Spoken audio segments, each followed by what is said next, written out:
Activation du système dans 5, 4, 3, 2, 1.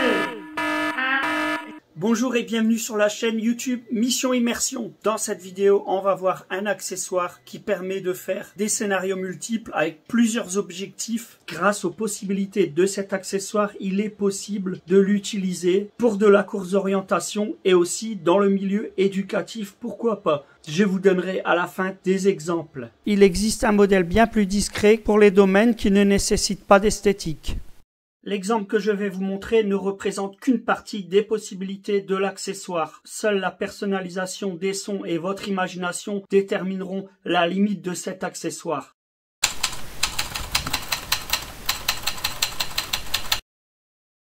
Pour l'exemple, on va prendre une mission à 5 étapes. Donc, il vous faut valider les 5 étapes pour pouvoir terminer la mission. Bien entendu, vous pouvez aller jusque 30. Là, pour l'exemple, on va faire 5. Vous identifiez vos bâtiments. Si vous n'avez pas d'identification, vous pouvez mettre des numéros à l'intérieur, des couleurs. Bien entendu, l'ensemble est personnalisable. Là, pour l'exemple, je vous montre par rapport au terrain d'infanterie 44. Donc, vous avez la raffinerie, la tour radio, l'hôpital, etc.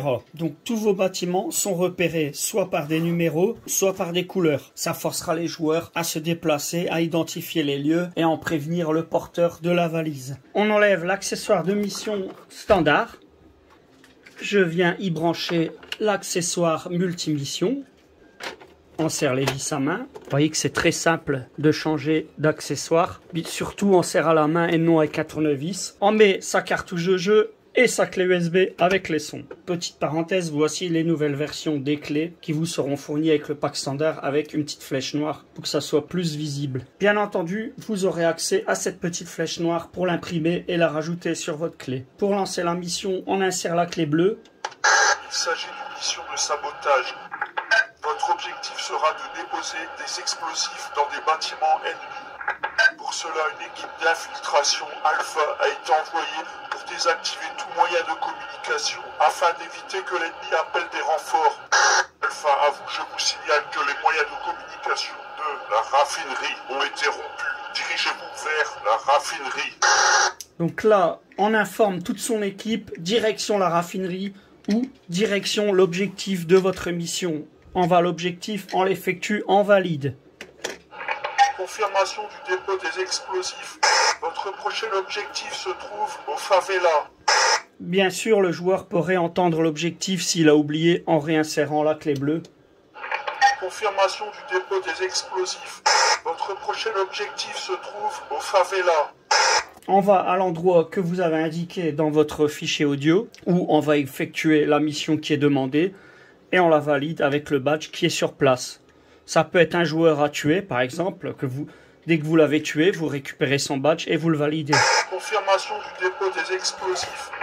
Votre prochain objectif se trouve à la tour radio. Il faut retenir que vous avez deux possibilités de mission. Soit vous prenez la valise, vous l'amenez à l'objectif et vous validez sur place, soit la valise reste à un endroit précis, le joueur va effectuer sa mission et il valide grâce au badge qu'il a récupéré.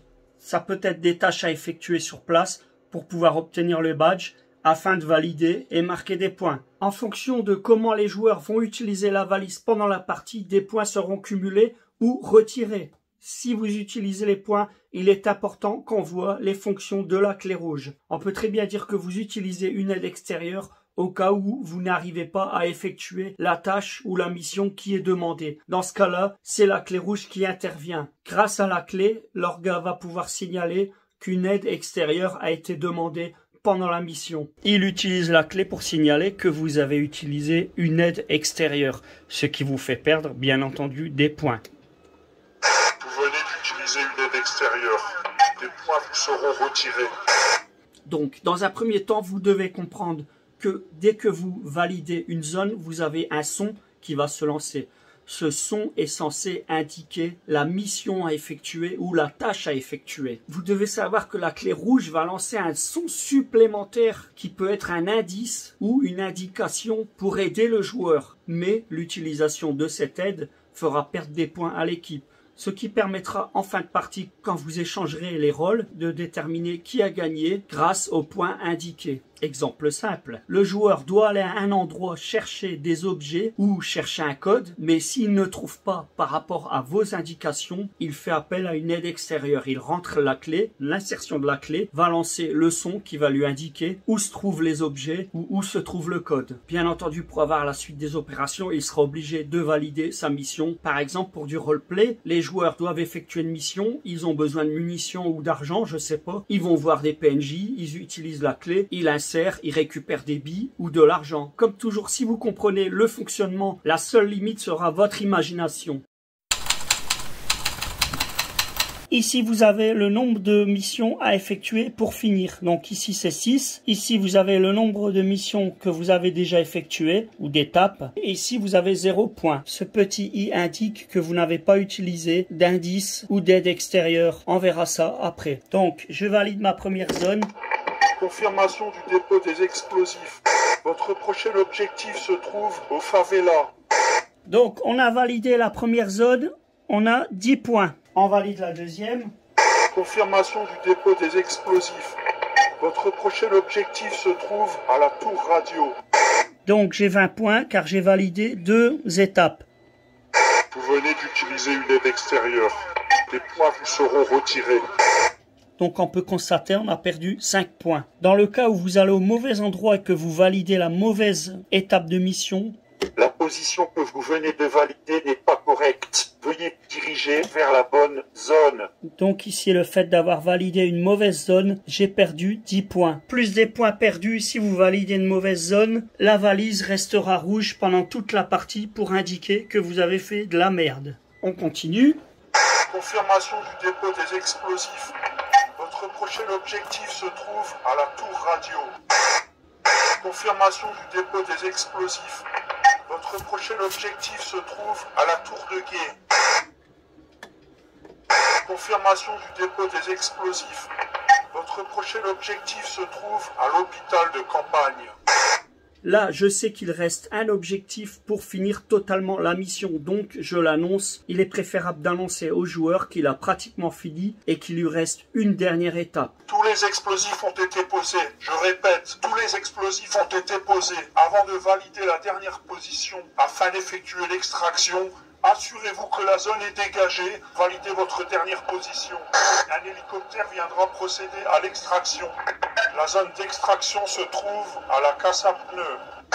Le joueur sait que la fin de la mission se trouve à la casse à pneus. Dans ce cas de mission, si le joueur prend une bille pendant l'extraction, c'est mort subite. Donc, il doit s'assurer de dégager la zone avant d'appeler l'hélicoptère. C'est pour ça qu'il faut préciser que c'est la dernière étape. La zone est dégagée, je valide. Base à vous, nous avons reçu la confirmation que tous vos objectifs de mission ont été accomplis.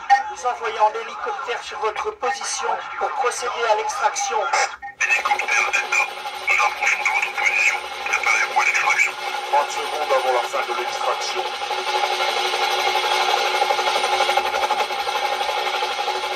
20 secondes avant la fin de l'extraction. Hélicoptère Delta, extraction terminée.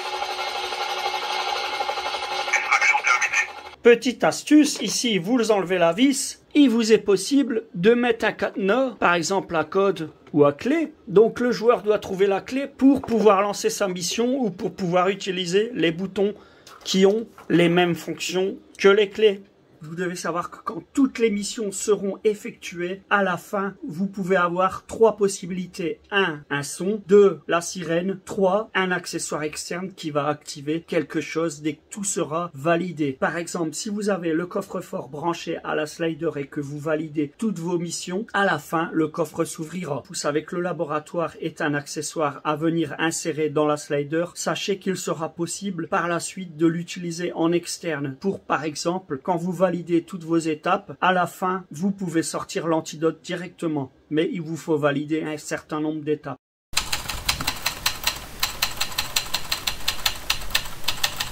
Vous dispatchez sur le terrain les badges et vous les repérez sur une carte. Vous donnez à l'enfant la carte avec une boussole. Il appuie sur la slider. Ça lui indique l'endroit où il doit se rendre. Il s'y rend avec sa carte et sa boussole. Et quand il a fini le parcours, vous comptabilisez le temps pour pouvoir comparer avec les autres équipes. Avec la possibilité, bien sûr, s'il ne trouve pas l'élément, faire appel à une aide extérieure. Cela leur fera perdre des points, bien sûr.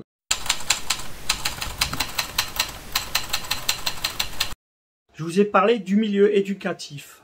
Par exemple, des noms de lieux ou de personnalités de la Deuxième Guerre mondiale. Et dans la valise, vous y mettez des questions qui concernent toutes les réponses qui sont sur le terrain, avec des indices si les élèves ne trouvent pas. Donc, en cours, il vous faudra préparer les badges avec tous les noms des personnalités ou des lieux qui concernent la Deuxième Guerre mondiale. Au niveau des sons, il vous faudra préparer les questions et les indices si l'élève ne trouve pas. Quand toutes les questions, réponses, indices seront mis sur papier avec les élèves, il faudra les enregistrer pour les mettre sur la valise. Bien sûr, deux groupes d'élèves pourront s'affronter et comparer à la fin leurs points et déterminer un gagnant. Ceci leur fera travailler le cours, le travail en équipe, la communication, l'orientation. On pourrait faire ça avec un prof de sport et un prof d'histoire. N'hésitez pas à me contacter si vous êtes dans la région Nord-Pas-de-Calais. Je viendrai vous prêter une valise volontiers.